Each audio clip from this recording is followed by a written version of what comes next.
Up to. All right, folks, if you could please take your seats. We're getting ready to start. This is going to be not only factual and intense, it's going to be really, really entertaining. I just met Ian Crane the other day for the first time. I didn't go to the Chicago conference back in '06. I had to stay back and work. But I've known Jim Marrs for a number of years, and I used to be sort of a gatekeeper for 9/11 Truth, at least was what was going to come on to Alex's show while I was there. And I really didn't allow speculation when we had proof of so many things. We had so much evidence. Why interject a bunch of things that, you know, you never in court ask a question you don't know the answer to. So everybody seemed to always come up with a sexy new theory that would be the one that would put us over the top, and they were always willing to discard everything we had before. And I said, you know, we're trying to prove a case. We're trying to make a case to go to court and take, you know, hold people accountable. And so you weren't going to get any, you know, blue screeners. You weren't going to get any micro nukes. You weren't going to get, you know, the no plane people or space beams and all that sort of stuff, even though I fully believe that the Space Shuttle Columbia was taken down with a chemical oxidized iodine laser. But that's another story. But so I was really, you know, I have to admit it to you, I really was selective about who I gave a platform to. And I really was hard on the speculative nature of a lot of these things. And I would never allow somebody that talked about UFOs, even if they weren't bringing this conversation, into it. I just thought, credibility is lacking. It'll make us all look stupid. But the only person I can say and make an exception for on that matter is Jim Marrs. And he's not going to do it, at least tonight. You might have to catch him with a cocktail in his hand a little later, and he'll talk about anything. And that's the real good times with Jim Marrs, is when he's not on stage. And trust me.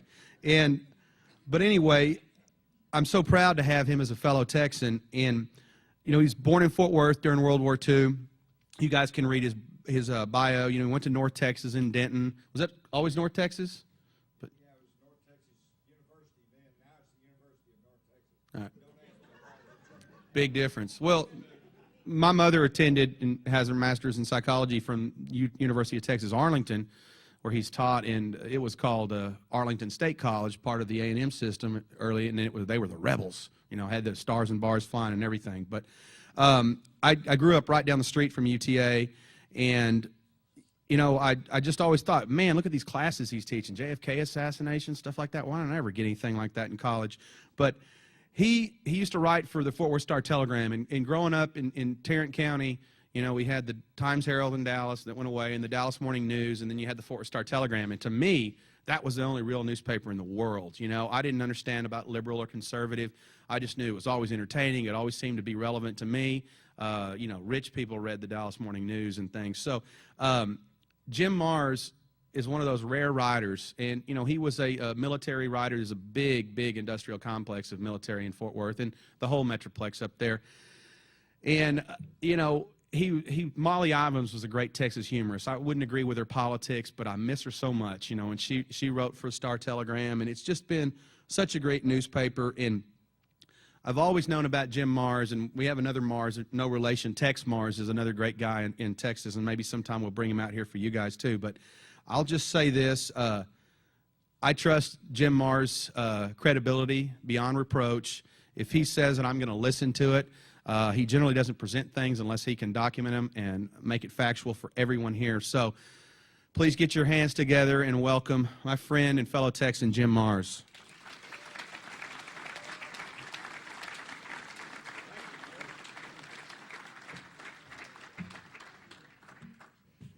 Howdy.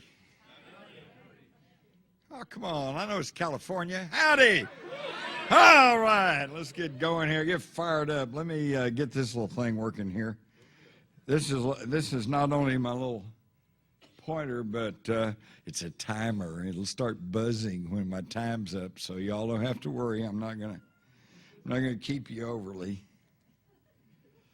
Just if I can make the thing work.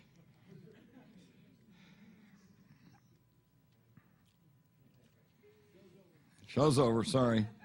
It doesn't work, so that's close enough. All right. It's a pleasure to be here with y'all tonight. And I was told that we not only want to know what's wrong, but we want to know what we can do about it. So I prepared a little thing here. But first, we do need to go back to 9/11 because and I call it beyond 9/11. Because and I don't have, I'm preaching to the choir here, so I'm sorry. You know, some of you people probably know more than I do about this, and I'm going to go through the 9/11 stuff pretty quick. But it's so important. It's so important. I mean, everything that's going on, war in Afghanistan, war in Iraq, okay? Our curtailed liberties, everything that's going on is based on 9/11, right? So if we don't know what happened in 9/11, if we can't get our fellow citizens awakened from their zombie-like stupor and away from American Idol, IDLE, and figuring out what's going on, we're going to be in really, really deep doo-doo, as they say. So let's take a quick look. Most of this you already know, so I'll try to go quick, but do you realize NORAD successfully scrambled interceptors within 15 minutes of alert 120 times in the year 2000, and they did this 67 times between September 2000, June 2001. Y'all remember, I think it was in 1999 when the golfer Payne Stewart, they had an oxygen malfunction and a Learjet, and went off course. Within about 12 minutes, they had interceptors all around that plane, and they tracked it all day, and they were prepared to shoot it down if it would look like it was going to run out of gas over some populated area, and fortunately it didn't. And yet on September the 11th, on that morning, they failed to accomplish the same practice task 4 times within the space of a few hours. Now, come on, folks. I mean, incompetence is one thing, but this goes beyond the beyond. And now let's talk about Abu Zubaydah, okay? He was caught in Pakistan in mid-2002, and I think this is a real smoking gun because they waterboarded him, and he was tough. He was holding out. He wouldn't tell anything. So they pulled a trick on him. They got some Arab American Special Forces guys, and they dressed them up and disguised them as Saudi interrogators. And they got old Abu, and they put him up in a plane. They flew him around for a while. They told him they were taking him to Saudi Arabia for interrogation. The idea being that he would think, oh my God, now I'm in the hands of the Saudis, and they don't have any Constitution, Bill of Rights. They don't, they don't pay any attention, any kind of morality. They're going to pull my fingernails out. They're going to do all this terrible stuff to me. And he'd get frightened and tell what he knew. When these guys came in, he was relieved. Well, thank goodness you guys are here. And so they tricked him. And he revealed that he was actually working for these 3 Saudi princes. Oops. My little stubby fingers. And that they were operating through this Air Marshal Mir of Pakistan. Oops, the highest ranking Al-Qaeda chief that they'd caught, and he was actually operating on behalf of the Saudis. Need I remind you who the closest business and social friends of the Saudi royals are? The Bush family. All right? So this is really incredible.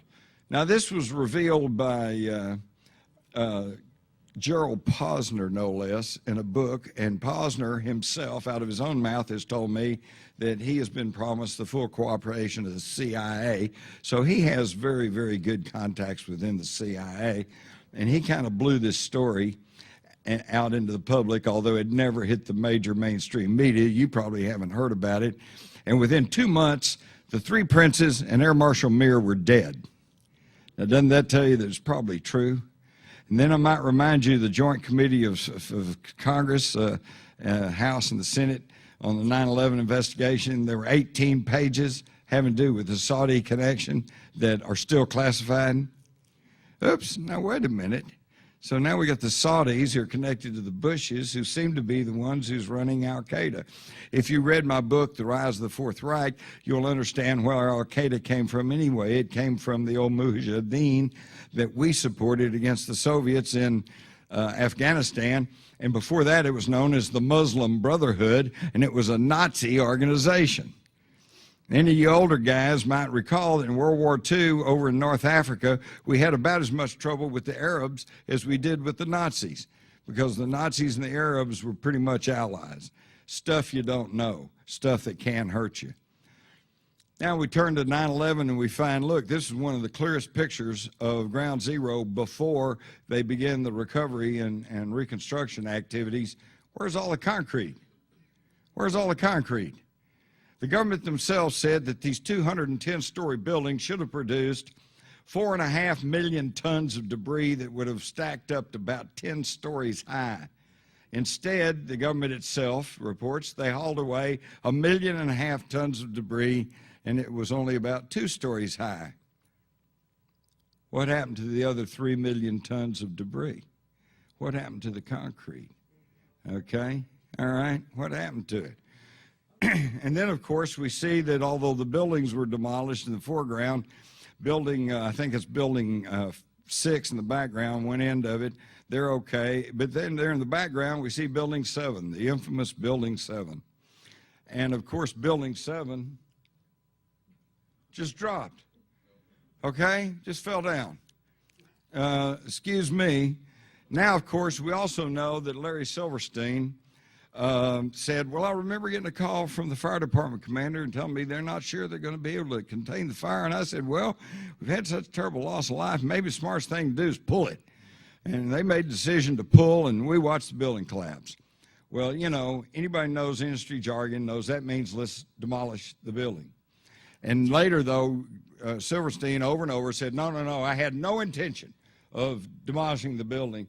And then a few years later, when this took more hold and more traction with the public, a spokesman for Silverstein Properties came out and said, well, what he meant by pulling was to pull the firemen out of the building.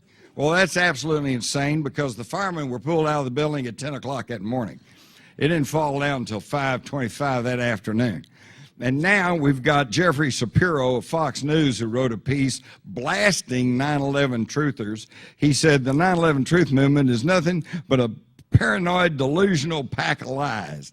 And yet, right in his own article, he says, well, I was there. I heard, and I clearly remember everything. And shortly before the building collapsed, several NYPD officers and Con Edison workers told me that Larry Silverstein was on the phone with his insurance company to see if they would authorize the controlled demolition of the building.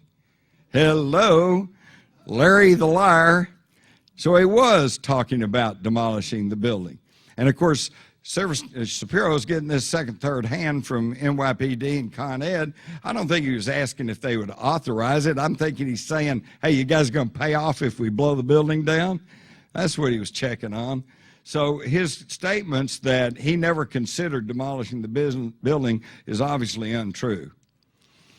And here we see a good aerial view of Building 7, clearly nestled between the Verizon building and the U.S. Post Office. And notice they're not significantly damaged. The thing dropped into its own little footprint. And furthermore, look at this. Look how the walls all fall inward. This is classic evidence of a building implosion, where they rig it so it all falls towards the center. That's the smoking gun. This is the one we really need to concentrate on. Here's a picture of the Windsor Hotel in Madrid, Spain. It burned out of control for 2 days. Notice it didn't fall down. No steel reinforced building in the history of the world has ever fallen down due to fire. And the one I love, here's Jane Stanley reporting on the collapse of the Solomon Brothers building. And there it is in the background. They reported on this almost 30 minutes before it collapsed. Little flaws in the plan. Little flaws in the plan. How'd they know it was going to fall down? And this was obviously a controlled demolition. And I know enough about controlled demolitions because as a news reporter, I had to cover about maybe half dozen building demolitions.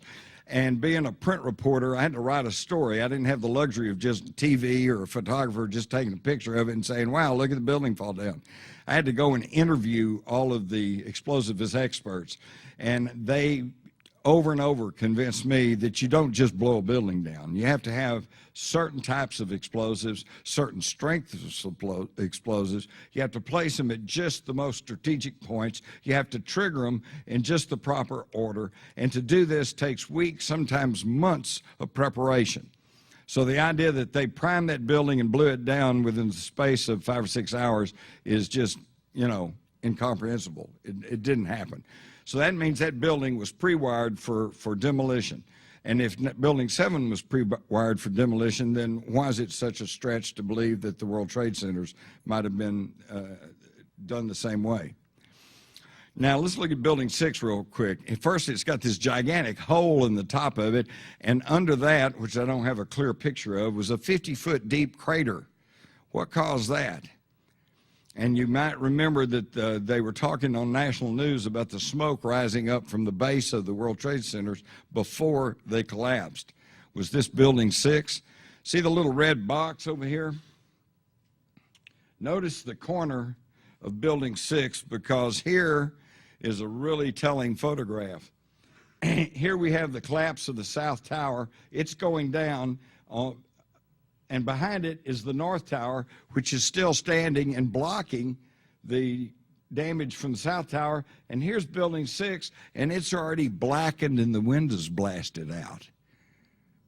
So what damaged Building 6? Okay.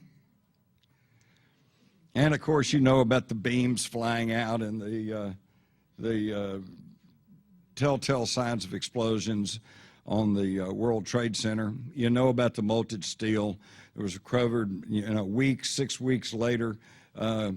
Jet airplane fuel, as you guys know, is basically kerosene.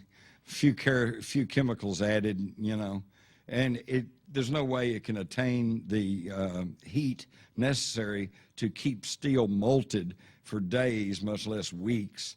And in fact, if you'll recall, the South Tower, it was clipped, and all of that jet fuel exploded out in the air, which caused that giant fireball. That's why, by the way, this I'll admit is my conjecture, but it's informed conjecture. This is why building the South Tower, which was burning at less time than the North Tower, collapsed first, because it was clipped. All that jet fuel burned off in the air, and the fire in building in the South Tower was about to go out. So how are they going to explain the building coming down if the fire was out? So somebody said, quick, trigger that building, because, so we can still argue that there was a fire and it caused the building to go down. I really think that's what happened. But by the way, there's other things. Not only this, the lack of debris, the lack of concrete, but look at these cars and these police cars, and some of these as far away as the FDR freeway. What burned them? Why are they scorched on one side and not on the other? And how's a building falling down caused this scorching? Look at this picture. How's a building falling down flip a car upside down? There was something going on other than a fire and a building collapsing. This was a picture that was published in Joel Meyerowitz' book, Aftermath. He was right there taking pictures all in and around the Ground Zero, and he said, and this is the caption for this photograph. I put 3 of them there because he said there was at least 8 of them. I often wondered as I walked along Barclay Street what it was that did this to the parking meters. There were at least 8 of them, all leaning over the sidewalk at a 30-degree angle, their bodies charred and their plastic faces melted away. So what caused that? And by the way, I hadn't meant to tell you this, but I'm going to tell you this. I interviewed a lady in Dallas who contacted me, and she was having some problems with the official version of 9/11, so I met with her. She was with the Red Cross, and they sent her up there to work with Ground Zero people and to work with survivors to support them and comfort them. And she said the thing that kept sticking in her mind was the number of these people who said as they were fleeing from the World Trade Center, they looked back and they saw people engulfed in a fireball and disintegrating. Now, how's a building falling down cause that? Now, excuse me, Kevin, I know nobody wants to talk about nukes or mini nukes or particle beams or whatever, but there was something going on there other than fire and a building falling down.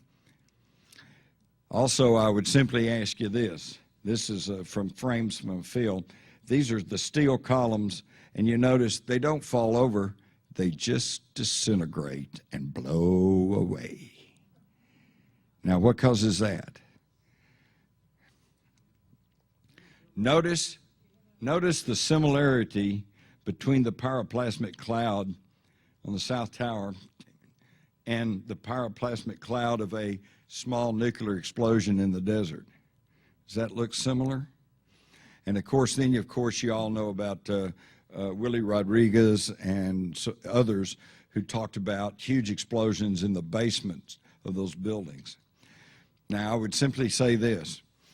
If you wanted to pull the cover over, or the wool over the public's eyes, it would be real easy if you had technology that the public did not really know about, and you were to use that in a false flag operation and then put out whatever cover story you wanted to, and no one could effectively refute you because we don't know about these technologies. I happen to know that they now can make mini nukes the size of a baseball. And if you make something like that, and if you were to situate it into a shaped charge so that you could channel and focus the blast effects, that could explain how they could take out the 47 steel core girders and the pressure wave and ball of fire that could eliminate the concrete. But what's really kind of sad is that at the heart of 9/11, everything else aside, and of course we know that there was a confluence of agendas that were satisfied here. It gave them an excuse for the new American century, the neocons. By the way, when you hear neocon, be sure to understand, read my book, The Rise of the Fourth Reich. Neocon is simply a new, dandied up word for National Socialist, okay? But at the heart of 9/11, tragically enough, it may have been an insurance scam. Because let's go back and look at it. Number one, it was built on Rockefeller land. Early on, they called the two towers the David and the Nelson. And a lot of people in New York hated them from the beginning because they said it broke up their beautiful skyline. And that was 30 years ago. After 30 years, the materials in the World Trade Center buildings were deteriorating. It was causing a problem. It was owned by the Port Authority. Port Authority very quietly did a study to see if it would be feasible to renovate those two towers. And when you stop and consider they'd had to put scaffolding up 110 stories in the air, it is not economically feasible to renovate those buildings. So then they decided, and they actually at one point went to the city to see if they could get a permit to tear them down. And then, oops, they found out that they contained asbestos. Oops, can't tear them down. Uh-oh. And they never were really full, so they never really earned that much money. In fact, even at the time of 9/11, there were whole floors that were empty. So I ask you, what does the mafia do when they have a building and they can't sell it and they can't tear it down and they can't renovate it? They burn it down for the insurance, okay? So, but this is a big deal, okay? This is not just the mafia in some cheap building in Chicago or something. This is the World Trade Centers. So they have to set up an elaborate deal. They go to Silverstein Properties and Wakefield Properties, who took out a 99-year lease on the building from the Port Authority, and either in the form of a down payment or as a few months payments, they actually paid out of pocket about $125 million on this $3.2 billion 99-year lease. But now they've got the lease. So the first thing Silverstein does is secure the services of an Israeli-based company, Securacom, okay? The CEO of Securacom was Wirt Walker III, as in George Herbert Walker Bush, okay? The family connected by blood to the Bush family, and also on the board of directors of Securacom.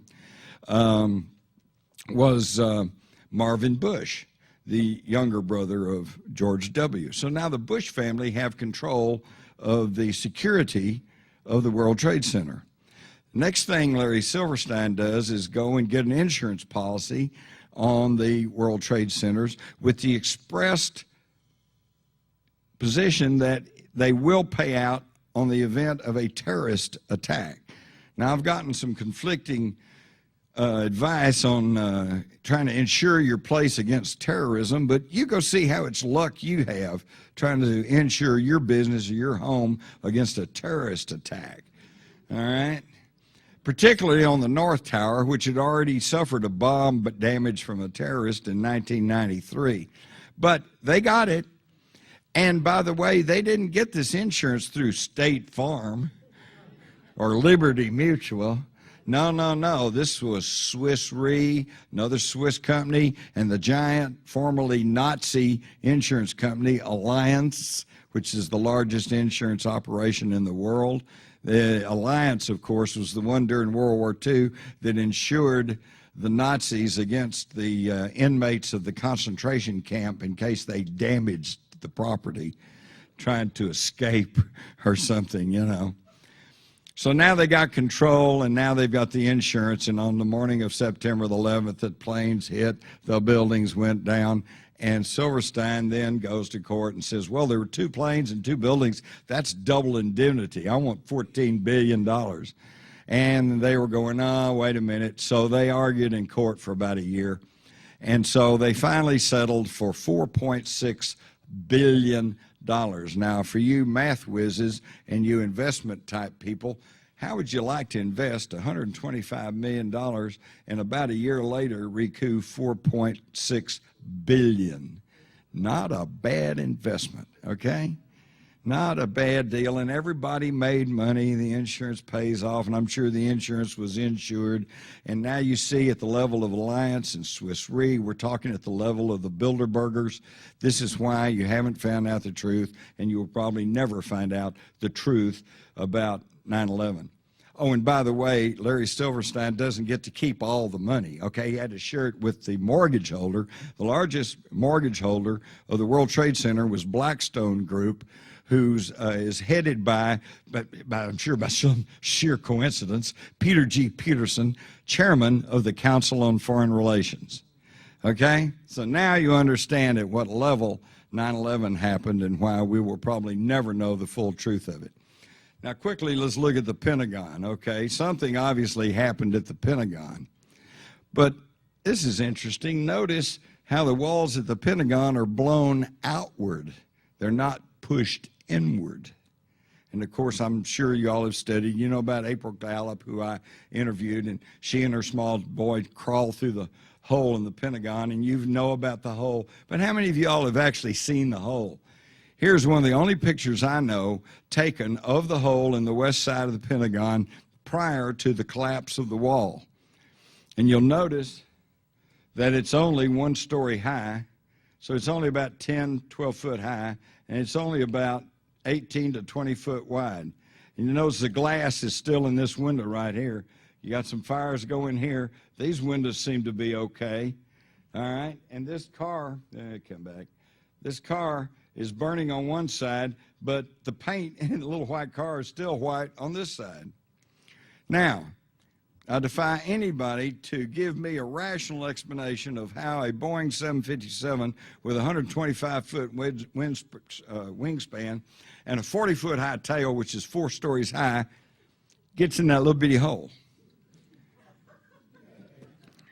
And if it had, then, and you can see that the jet engines would have struck the building and probably would have knocked off, because wings on aircraft, weight is everything on the aircraft, and the wings are basically just, you know, tinfoil. And yet, this is what an airplane crash looks like, and I know because I covered many of them. And usually the tail section's intact because it breaks off real easily. The wings and the giant engines, they're usually pretty much intact. But then you look at the Pentagon, here again before the wall collapses, where's the airplane? It's not there, nothing. Wheel assemblies, jet engines, nothing. All you see is this fire truck over here, which is suffered some fire damage. And you got this, looks like almost a trash barrel, one of those trash bins, and it's got a little fire going in it. But it's blowing a lot of smoke to kind of obscure whatever's happening back there. And the fire department got there because that was something I don't think they counted on. One of the local fire departments was having some exercise that morning, or they'd been to a small fire or something, and they were already geared up and ready, and they got the call, and they were right there. In fact, some of these pictures, like this picture right here, I think was taken by one of the firemen. So they're right there. Look at the nice green lawn. And this was finally the wall collapsed, partially collapsed, okay? And so they're there, and they kept putting out this fire in this trash bin, but then it'd come back again, keep blowing a lot of smoke. It's almost like somebody was just setting off a smoke bomb in there. But now, check this out. After the wall collapsed and they had such a terrible fire that it completely immolated the entire aircraft and all the engines and the wheel assemblies and the tires and everything else, and burned up all the bodies. Although a few weeks later, the FBI said, we've identified all the victims by their fingerprints. Fingerprints. And you see when the wall collapsed, though, here's a computer model. Here's a wooden desk. And the one I love is right here. It's not that easy to see blown up like this, but this is a wooden stand with a large book laying open on it, probably a dictionary or something. And the walls are all white. Where's that big fire? What happened to that big fire that just melted everything? Folks, that 9/11 is so in your face, it makes the Kennedy assassination look like a true mystery. And then we go to the United States Central Command, and I saw a letter that was sent to the editor of a Kansas newspaper, and it intrigued me, so I got hold of the letter writer, and it was Sergeant Lauro Chavez, who was a 30-year veteran of the U.S. Army, a computer technician, and so good that he had actually been in the private home of General Tommy Franks working on his computers for him. And he said that for the first time in his career, on the morning of 9/11, that there was tight security and tight classification of the military exercise they were doing. The first time he had ever experienced a secret military exercise. And he said prior to 9/11, Dick Cheney had taken charge of NORAD. And this is true. I've seen the documents. It changed it from local commanders have the ability to make their own decisions about what to do to you must contact the Secretary of Defense and get his permission to do anything. And, of course, Rumsfeld was just strangely absent that morning. Nobody could quite figure out where he was. So Lauro Chavez confirmed that they were doing military exercises, including one exercise that was a scenario of a commercial plane being hijacked and crashed into the World Trade Center. And he said that in Central Command, all of a sudden there was a huge buzz going on. They kicked on CNN and they showed the burning North Tower, just like we all saw. And they were their jaws were dropping. They said, how is it possible that what we've been diagramming here as a military exercise actually happens in real life? And, of course, they were all still standing there gaping, looking at the picture when the second plane came in and struck the South Tower. He said in these war games, they had false images called inputs that were placed on the FAA radar screens, 22 or 23 or 24 of them, signifying hijacked aircraft. And you might recall that when Richard Clark contacted General Myers of NORAD and said, have you got any interceptors in the air? The first thing Myers said was, well, is this the exercise or is this real life? But you might also remember that for almost a year after 9/11, when me and others tried to talk about the war game exercises, oh, that's just an internet rumor. And nobody acknowledged that for more than a year. And yet, after a year, Richard Clark published his book, and within 4 pages was talking about the military exercises. And actually, there were several. There was Northern Vigilant, Vigilant Guardian, Vigilant Warrior, Tripod 2. Tripod 2 was a disaster exercise scheduled for New York City, which is why the FEMA emergency response team arrived in New York City the evening before the attacks. How convenient. Now, these are facts, people. These are facts, and the general public do not know this. Another thing we know is that they said that the day before the attacks, the NSA had intercepted a message from Mohammed Atta that said the match is about to begin tomorrow at 0 hour. Now they said, oh, well, yeah, but we didn't get around to transcribing that and translating that until the day after 9/11. Sorry about that. But think about this for a minute. The match is about to begin. He didn't say the jihad. He didn't say the operation. He didn't say the attack. He said the match, the war games. They're starting tomorrow. That's 0 hour. Now, these are classified war games that were denied for a year, that we weren't even supposed to know about, that Lauro Chavez said were top secret. How do the hijackers know that these war game exercises are going to take place, and how do they know to synchronize this attack? Only one way, an inside source, and that, again, places 9/11 as an inside job. Then we get the 9/11 Commission. I call it the 9/11 Omission Report because there's more than 115 significant omissions, including how do they explain Building 7? They don't. They don't even mention it. How's that for an investigation? But to put the whole thing in perspective, Bush, the day after Pearl Harbor, they formed a congressional committee to find out what happened. Less than a week after the Kennedy assassination, Lyndon Johnson appoints the Warren Commission to find out what happened. 2 years after 9/11, they still were getting around, and Bush finally drags his feet and finally says, okay, well, we're going to form a commission. And he funds it for $3 million. And even the commission, handpicked buddies as they were, said, we can't do this on $3 million. So they ultimately kicked it to $13 million spent to find out what happened that killed 3,000 Americans and was the largest terrorist attack in U.S. history.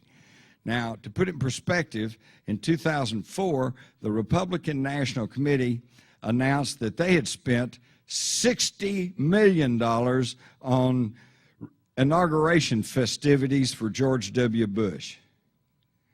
Now, that pretty well puts it in perspective, doesn't it? So now we know all kinds of things. We know CIA was the old Muslim Brotherhood run by the CIA. We know that Osama bin Laden was brought to this country in the 80s under the name Tim Osman, funded, sent back to form the Mujahideen group known as Al-Qaeda. And if the CIA controlled it at one point, how are we supposed to know it doesn't still control it? We all know it's been false flags operations. We know that in the summer of 2000, the Bush family was flown to Saudi Arabia as guest of the Saudi royals, and we know that Abu Zabada said that the Saudi princes were actually running Al-Qaeda. And we see the insurance scam that 9/11 was. And then we see, and we also know, and this was said to be an internet rumor too, until Richard Clark admitted that, yes, he approved this, and they flew the bin Laden family out of the United States during the no-fly period, when you and I couldn't fly. 9/11, of course, was an inside job. And to show you the censorship, and the reason the public doesn't know this, my book, The Terror Conspiracy, which was originally titled The War on Freedom, and by the way, that was before Nafis wrote his book under the same title, and he wrote me a nasty letter saying, you used my title, and I wrote back with the appropriate documentation showing that actually I had it first. But that's neither here nor there. I had a contract with HarperCollins to publish all this information, and most everything I just told you should have been known in early 2003. And I had a contract, but at the last minute they canceled it. And to show you that there's no problem with the book, they paid me the rest of the advance and gave me the rights to the book back. Here, take the money, go away. Sit down, shut up. All right? And it took until 2006 for me to get my book, The Terror Conspiracy, out. It's got 30 pages of source notes. And if you want to find out not only what happened on 9/11, but put it into a larger context and get the overview, I would recommend you get my book, The Terror Conspiracy.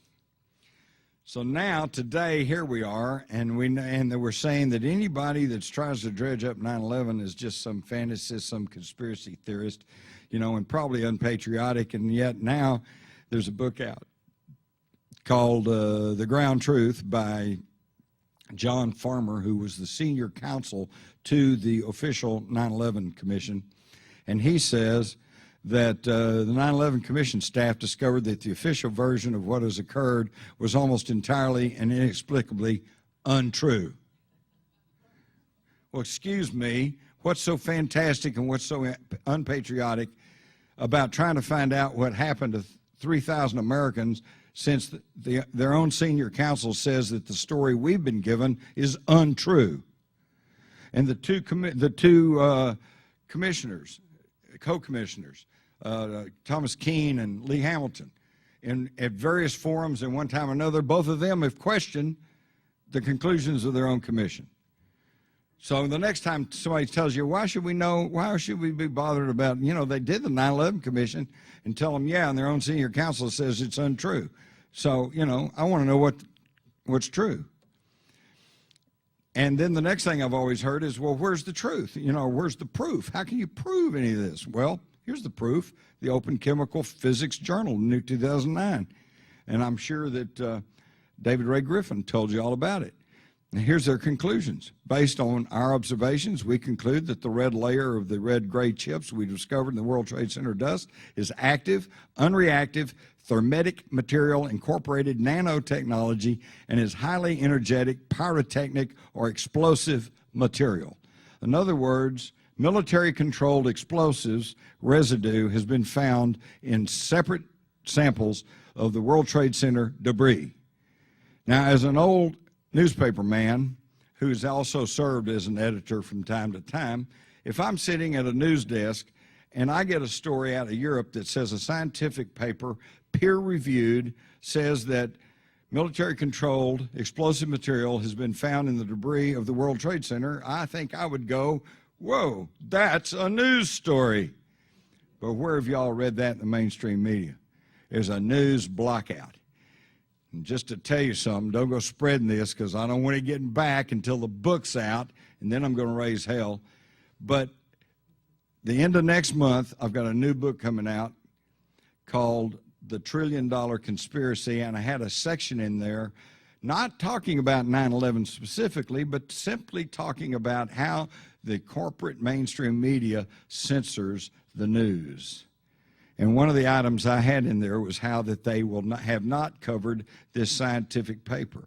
Another item I had in there was how the 9/11 senior counsel has said that their conclusions are untrue. Another thing I had in there was Project Censored, and listed all the stories that have been censored from the news. No editorial, just citing the facts, and it was censored out of my book. They threatened not to publish the book if I didn't pull that out of there. So it's still going on, folks. And this is why that your friends and or neighbors do not know the truth of what's going on. And what we've done now is we've taken the neoconservatism, read National Socialism, of the Bushes. And if you'll read my book, The Rise of the Fourth Reich, you'll find out all of the documentation and all the background on why I can say unequivocally that the Bush administration were National Socialist. And in the German language, that's Nationalsozialistische, which the acronym of which is Nazi, okay? And I'm not claiming that they're neo-Nazis, because old man Bush, the grandfather, Prescott Bush, was actually prosecuted in 1942 by the U.S. government for being nothing but a financial frontman for Hitler and the Third Reich. These are not neo-Nazis. These are the real old boys. These are the real thing. Okay, and this is why that true Republican constitutional conservatives were so snookered by the Bush National Socialists or neocons because they said all the right things. Less government control, lower taxes, no foreign entanglements, blah, blah, blah, less socialism. And yet they did the exact opposite, because National Socialist Nazis adhere to the old Illuminati motto, which is the end justifies the means. So they will tell you anything. They will tell you they are anything. They will pledge to do anything. They will promise anything, but they're going to do what they're going to do because they have an agenda. And they began to get caught at it. And as you recall, there was a huge backlash in 2008, okay, except it was a backlash. We just got whipsawed from one pillar to another post because we got transferred from the National Socialism of the Bush administration to the Marxist socialism of the Obama administration. Now, Obama, why, he's going to change everything. What's he changed? He hasn't changed a damn thing, okay? In fact, he has out-Bushed Bush in many areas. All right? And I know I'm taking my life in my hands because here I am at the heart of California leftist socialism out here, liberalism, okay? And it's okay. That's okay, There's some of the liberal ideas that I can perfectly see are very valid, all right? And instead of being divide and conquer, we need to start looking for our common ground. But let me explain to you how they were able to go from National Socialism to Marxist socialism, and we can't seem to catch on because they keep us divided and conquered. It's liberal versus conservative, Democrat versus Republican. Yeah. Heterosexual versus homosexual, man versus woman, young versus old, anything to keep us fighting with each other. Franklin Roosevelt, who I don't have a huge regard for some of his social programs, but nevertheless, when we were genuinely threatened with Nazi imperialism and Japanese imperialism, what did he say? Did he say terrorism alert orange today? They might be on the West Coast here next week. No, he told the whole nation, the only thing we have to fear is fear itself. And let's get together and get this job done. The Flanagans and the Shapiros and the Johnsons, and we're all Americans. Let's get it done. And folks, we've got to get back to that mentality. Now, what do we do about it? Number one, we've got to figure out who's behind it. Here's how they do it. Let's go back to George Herbert Walker Bush administration. Everyone with the exception of Dan Quayle, who couldn't even spell potato, and his old buddy Jim Baker and Health and Human Services Secretary Louis Sullivan were members of the Council on Foreign Relations. That rich, good old boy, Eastern establishment, Wall Street bunch that has run and dictated to the government of this country since before World War II. Oh, but that's all right then. Then we elected a Democratic administration, Bill Clinton. Oops. Every member of his cabinet, with the exception of William Perry, Defense Secretary, Council on Foreign Relations. Well, that's all right, because when we had another opportunity, we swung back, got another Republican administration, George W. Bush, Dick Cheney, Colin Powell, Condoleezza Rice, Donald Rumsfeld, Robert Gates, Elaine Chao, Christine Todd Whitman, all members of the Council on Foreign Relations. And now we've got Obama. Now we got Obama. And with the exception of Hillary Clinton, who's a Bilderberger, we got, Robert Gates. He's in there again. Janet Napolitano, Bill Richardson, Susan Rice, James L. Jones, Timothy Geithner, all Council on Foreign Relations. So the puppeteers never change. It's just the hand puppets that change. And they whip us from National Socialism to Marxist socialism. And while I mentioned his new National Security Advisor, James L. Jones, in early 2009, about this time last year, a little bit earlier, February, he goes to the Munich Security Conference, and they have just given an award to Henry Kissinger. the very man who is acknowledged as the architect of our modern foreign policy, the very thing that everyone kind of agrees has gotten us in the mess that we're into today. And General James L. Jones gets up the next day and says, "Thank you for honoring Dr. Kissinger."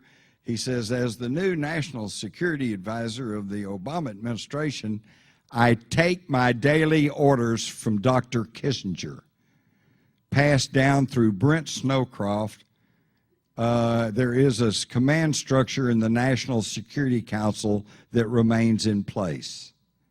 Now, folks, that tells you where it's at. And when I heard that, I thought, oh, this got to be an internet joke. You know, they're not going to just fess up and actually admit all this. You know, who voted for Henry Kissinger? Who thought that he's still in charge? So I go to digging down to find out where did this come from. And I found it was verified.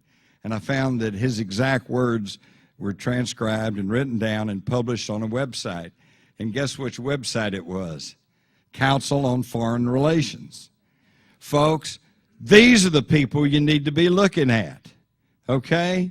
This isn't a right-wing, left-wing, liberal, Republican problem. This is a moneyed, secret society elite that is trying to destroy this country, turn us into a zombie nation.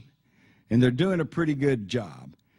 They've got us distracted with TV. We're into the matrix, okay? We're not physically hooked to the computer, but we are entranced by an electronic matrix formed by radio and TV that gives us a false impression of the world. So quickly, what do we do about it? How do we remedy a broken society? First, you audit the Federal Reserve and/or you abolish it.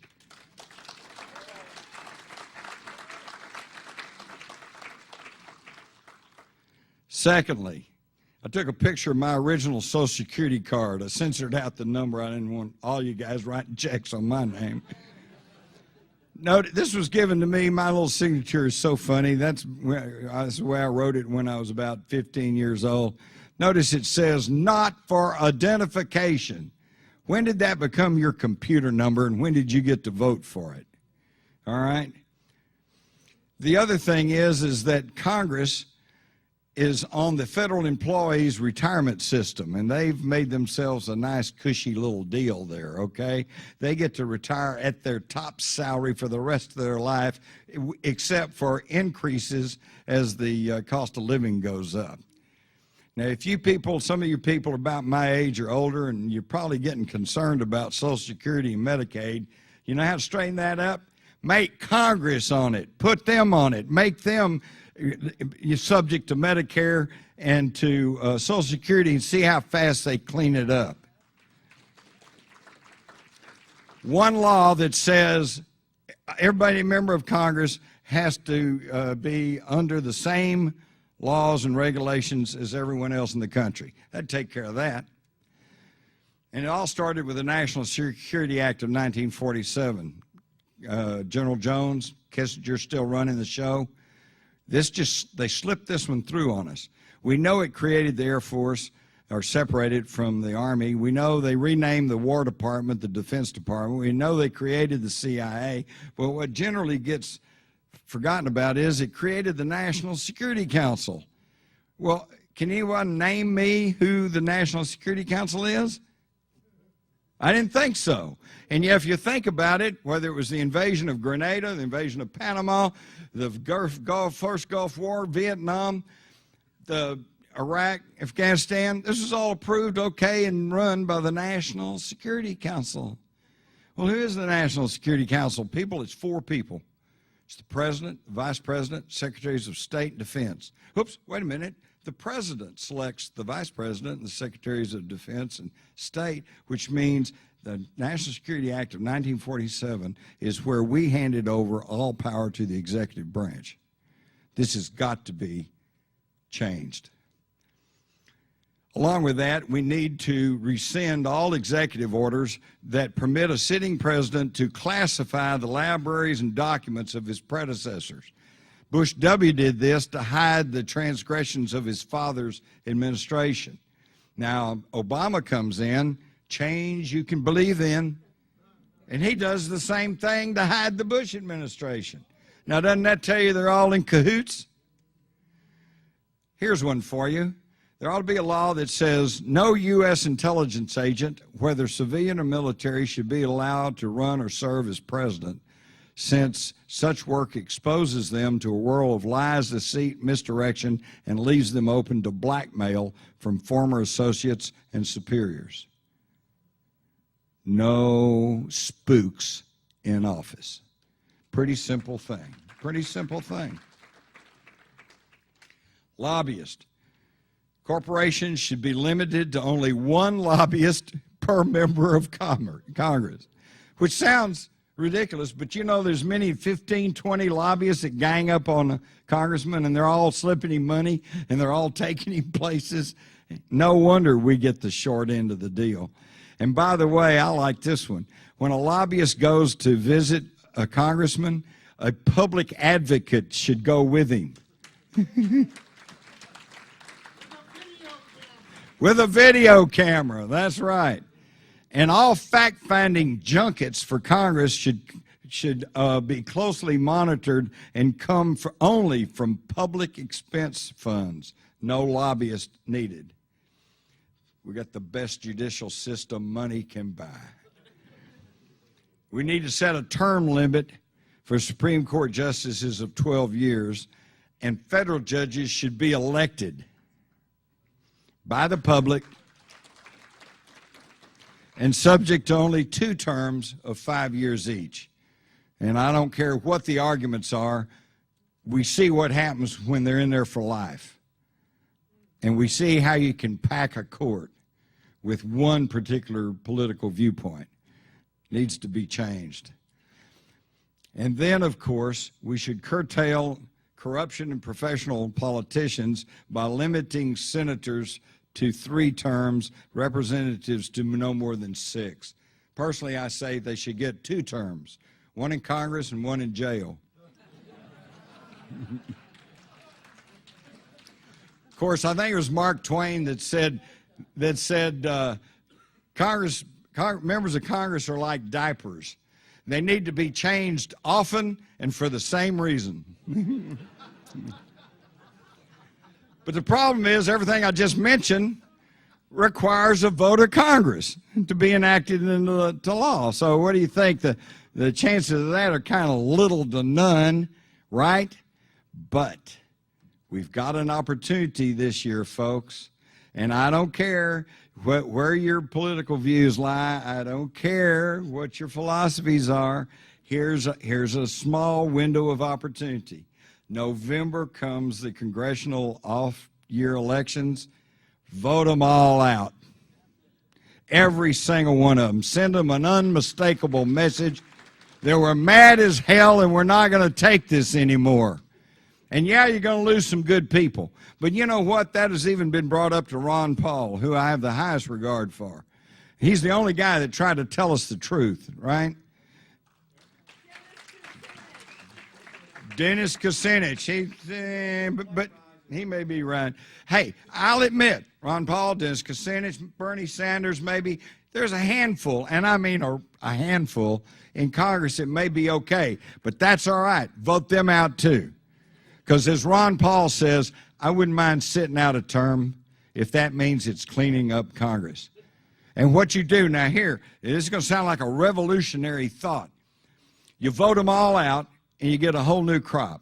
Yeah, you're going to get some good ones, you're going to get some bad ones, you're going to get some unknowns, and then you watch them like a hawk.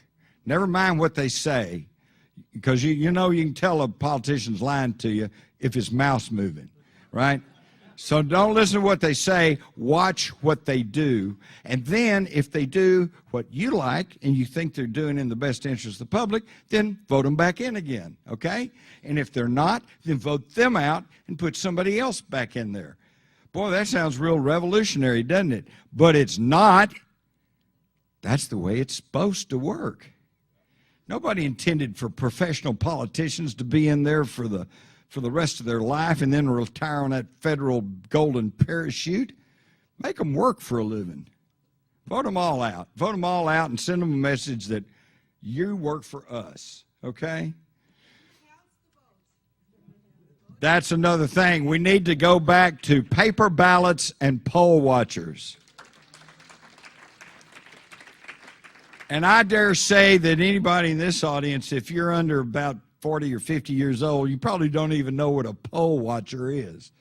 Poll watcher is a person who's designated by either a political party or an issue constituency, and they're perfectly legal and perfectly correct. They go to the polls. You cannot say anything. You cannot campaign, but you can stand there and you can watch what happens all day long, and you can report irregularities. And if we had poll watchers, if we go back to paper ballots that we could count and recount again, then we might get back to a democratic republic, okay? Restore the Pledge of Allegiance in schools to remind both young and old the basic tenets of U.S. sovereign freedom of the republic. You know, I used to get up and everybody, I pledge allegiance to the republic for which it stands, one nation under God, okay. But you know, you say it every day, it starts sticking with you. And I think it's unconscionable that the kids today aren't being taught civics, they're not being taught what this country is all about, and they don't even have to say the Pledge of Allegiance. And while we're at it, let's go for some true educational reform, not No Child Left Behind, the most socialist program I've ever heard of, and hadn't done anything except dumb down whole generations of school children. Number one, learn English. All right? I'm sorry. I'm all for multiculturalism. I love the Spanish culture. I love Spanish food. I love Spanish. And when I go in a Mexican restaurant or where I'm somebody where there's some Hispanics, I try to hablar español, you know. Comida, cerveza frío, por favor. I try, because I think that's only considerate, all right? But this is a country that was founded by English-speaking people, and the common language is English. And if you're going to drive a car, if you're going to work here, if you're going to own a business here, keep your culture. Be bilingual, but speak English, all right?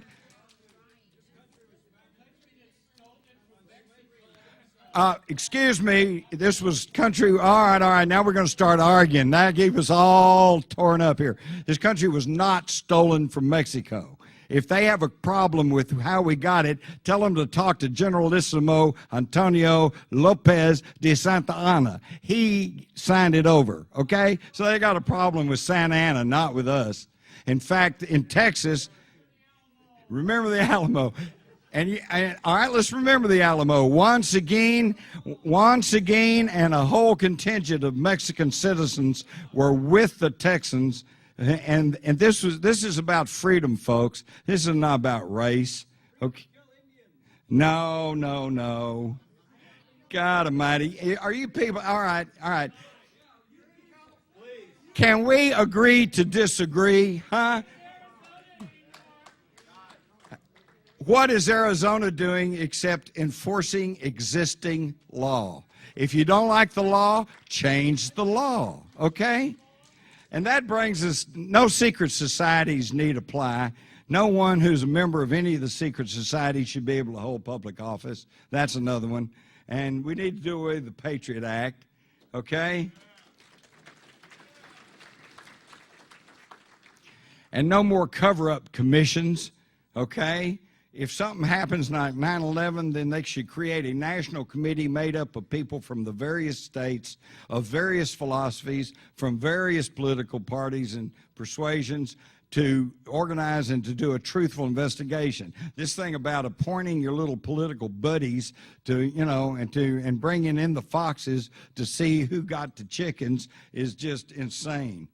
And while we're at it, let's have oversight committees to oversee the CDC, the Federal Communications Commission, the National Institutes of Health. Are you all aware that Dr. Julie Gibberling, who was the head of the CDC, director of CDC through the Bush administration, and when he got out of office, she left, and immediately was named the head of the vaccine division of Merck Pharmaceuticals. Now, how blatant a conflict of interest is that? Another thing that we need to do is support the 10th Amendment movement. 10th Amendment plainly states any powers not specifically delegated to the United States by the Constitution are reserved to the states.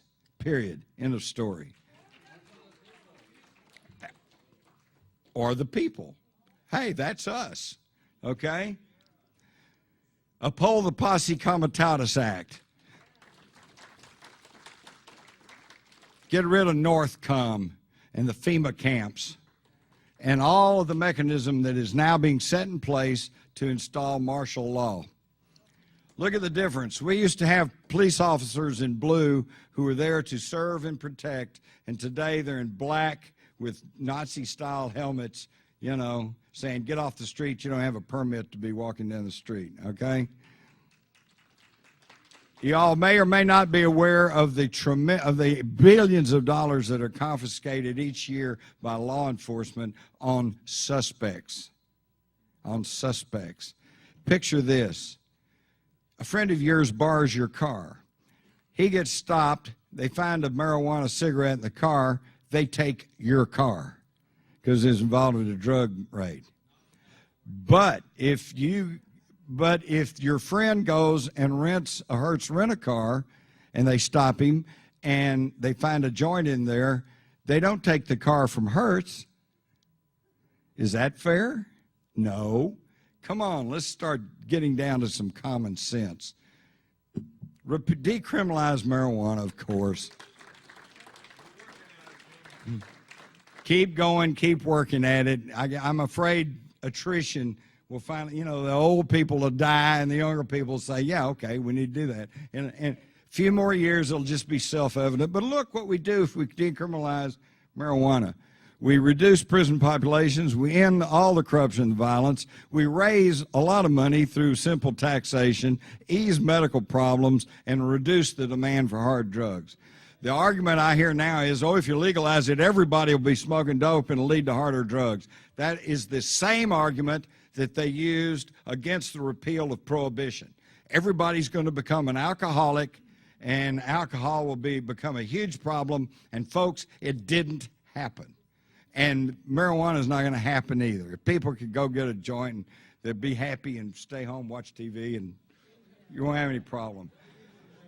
Do you also understand that right now it is illegal to grow hemp in the United States? We import our hemp that our forefathers raised that has been a staple crop throughout history. Decriminalize industrial hemp. That's just insane, but that's going on too. Simple little solutions, folks. Rescind and eliminate all so-called hate crimes. You cannot legislate hate. If somebody hates, it's terrible, but you can't tell them you can't do that. All it does is lead to abuse and misuse. All right? What you do is you have public consciousness raising, okay? Now, you can legislate. If somebody hits somebody, prosecute them. If you kill somebody, prosecute them. They drag somebody behind their pickup truck, prosecute them. But you don't set up laws saying, well, he said something, and I think that offends me. Well, you know, if you're going to go that far, let's go to the extreme. The hate crimes laws, they offend me. So I'm offended, so let's don't do it. America is the leading arms merchant of the world. If we want to curtail the violence in the world, we need to curtail our exportation of arms. And that includes small arms, that includes aircraft, that includes missiles, and we need pharmaceutical reform. No corporate patents on discoveries from publicly funded institutions.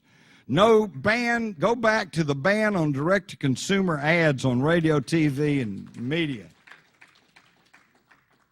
People go to the doctor and say, I want that phenylmidazole dextromethorphan, you know. They say, well, why? Well, because I want to run through the daisies like that woman on TV. That's insane, folks. It's only one person should be determining what you need and what you should take, and that's you, and the next person is your personal physician. And past that, forget it. Physicians should be provided full information on all drugs.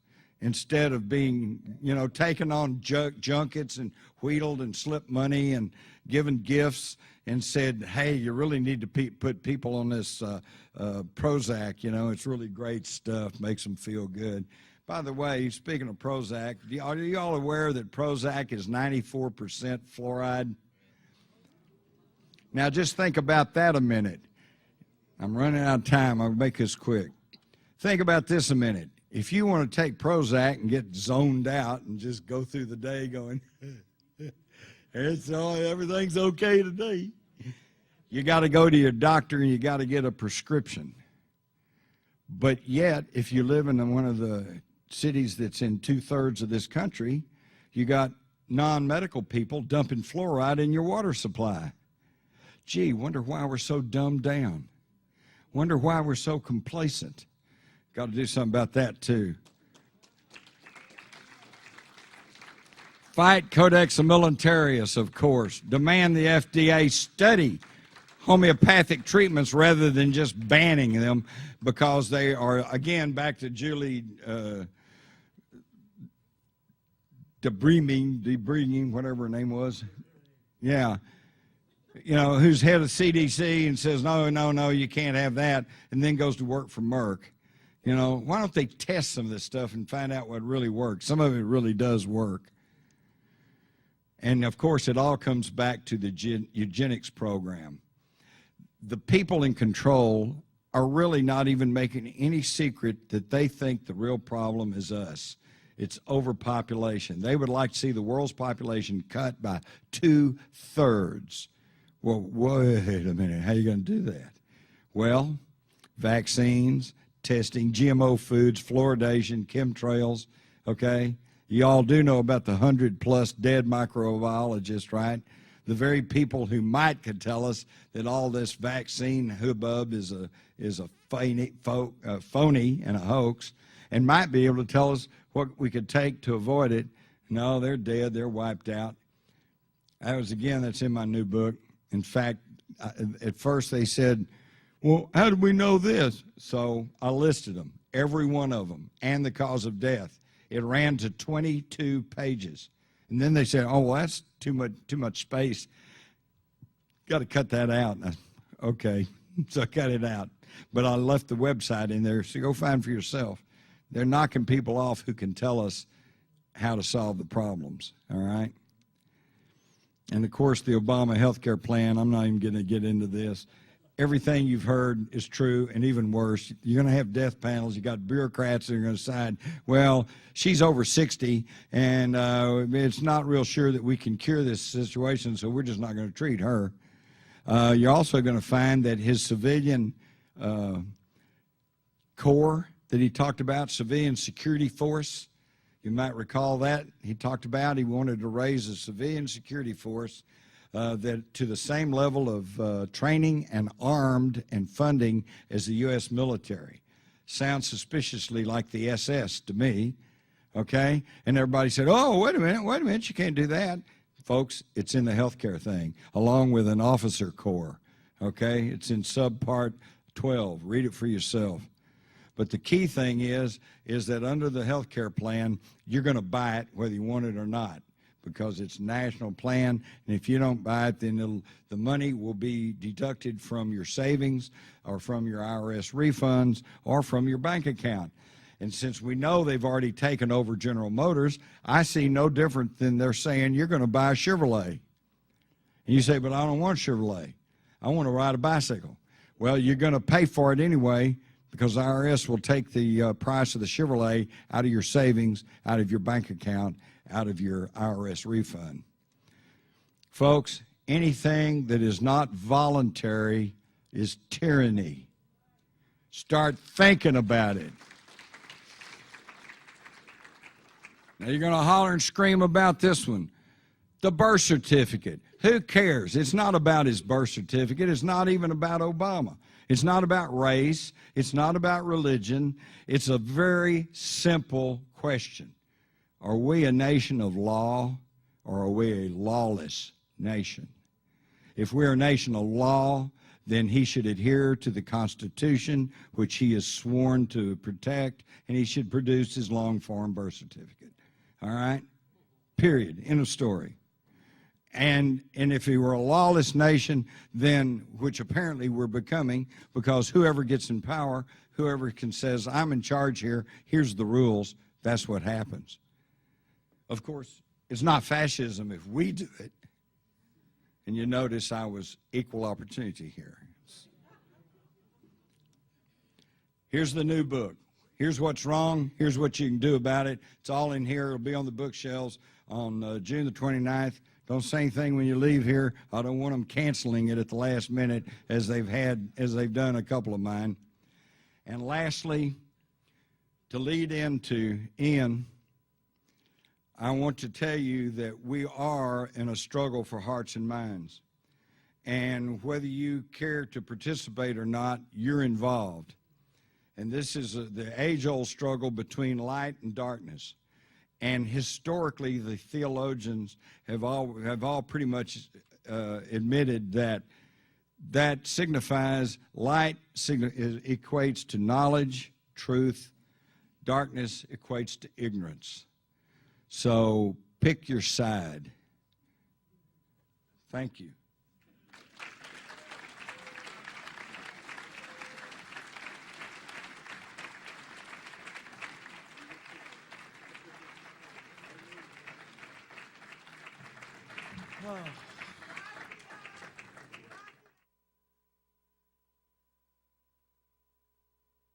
Texas, you're kind of thought of as a liberal. So, and really, folks, we all in Texas don't think we hate Hispanic people. We're Tejas. We're Texicans. And, you know, we don't have that sort of hatred that, you know, you might assume that, you know, we want a border, but we don't want Hispanics out. That's what makes up our state. In the battle for Texas independence, we had the father was Juan Navarro, and his family was destroyed and his properties seized and burned by Santa Anna. And, you know, we had a huge contingent of Hispanics in the Texas Revolution. And it wasn't a brown versus white, as they'd like to have you think. At this point, it was a tyrant. It was tyranny. The Chihuahuan state was already revolting. They wouldn't give Texas statehood. It was a military territory and was treated as such. And he came up and tried to disarm the Texicans. And they got drunk and loaded up a cannon, a little tiny one. I mean, it's not even like a yacht starting one, and shot it at some troops, and that started it. And, you know, we have to deal with these things. Mexico has the toughest border in the world on Guatemala. They don't allow anybody to cover it, to cross back and forth. So we do have empathies for Hispanic people. We'd like to see them take over their own country, which has one of the largest gross national products in the world, home of the newest bunch of billionaires there are, but never has there been so much disparity between the top and the bottom. So anyway, guys, we're going to take a little bit of a break. Thanks for hanging in with us. And when we get back, we'll have Ian Crane, and he'll wow you. I hope he'll have his little earpiece on so he can roam around a little bit on stage. But thank you, and we'll see you back in about 10 minutes or so, okay?